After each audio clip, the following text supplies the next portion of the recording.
ټولو مېلمنو ته نیکې هیلې احترامات په خیرالي او زه به دا شعرونه صفدر صاحب ته ډالۍ کړم وایي چې توبې ته تیار نه یې د توبې په دروازه کې چې توبې ته تیار نه یې د توبې په دروازه کې ګناهګاره څه دې کار دی د کعبې په دروازه کې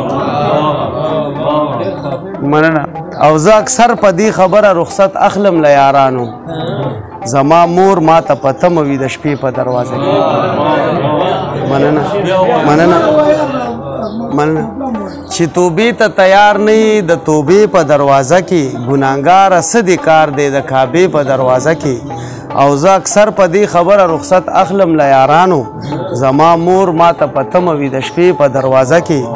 او زنکدن به مې اسان شي دغه یو ارمان لرمه زنکدن به مې اسان شي دغه یو ارمان لرمه ربه سا که رانوځي د هغې په دروازه کې مننه او هسې نه چې غم ترې جوړ شي خلک ټول په مونږ خبر دي هسې نه چې غم ترې جوړ شي خلک ټول په مونږ خبر دي میر جماله مو درېږه ډېر نږدې په دروازه کې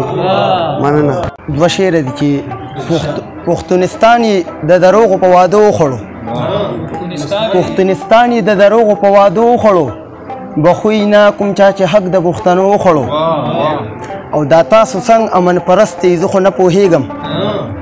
دا تاسو څنګه امن پرست یې زه خو نه پوهېږم ټوپک مو پړک وهي رباب در نه وینو وخوړو مهرباني مننه ډېره مهرباني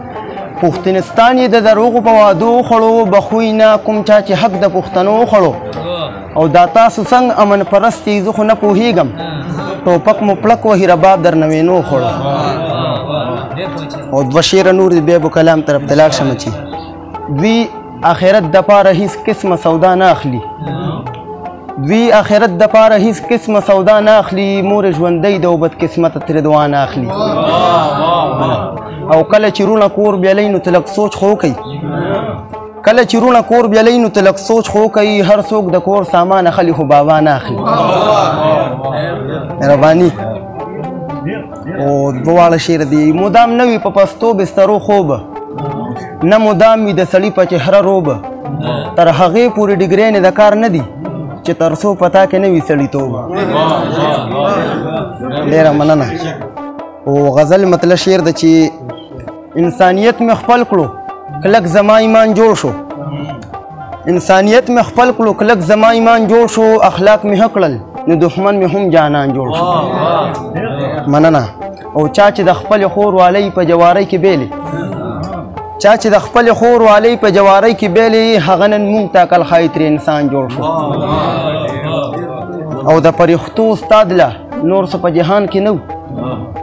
د پرښتو استاد له نور څه په جهان کې نه انسان صرف چې ترې ستا په سر شیطان جوړ شو د پرښتو استاد نه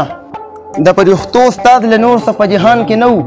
انسان صرف چې ترې ستا په سر شیطان جوړ شو او هر مسلمان یو بل تبا کړو زه حیران یم چې هر مسلمان یو بل تبا کړو زه حیران یم چې دې وخت کې څنګه د کافر نه مسلمان جوړ شو مننه مهرباني هر مسلمان یو بل تبا کړو زه حیران یم چې دې وخت کې څنګه د کافر نه مسلمان جوړ شو او چې د بل خیال نه ساتي نه انسانیت وي پکې مقصد چې د بل خیال نه ساتي نه انسانیت وي پکې شایانه سو شو که دا سلی سینسدان جوړ شو مهرباني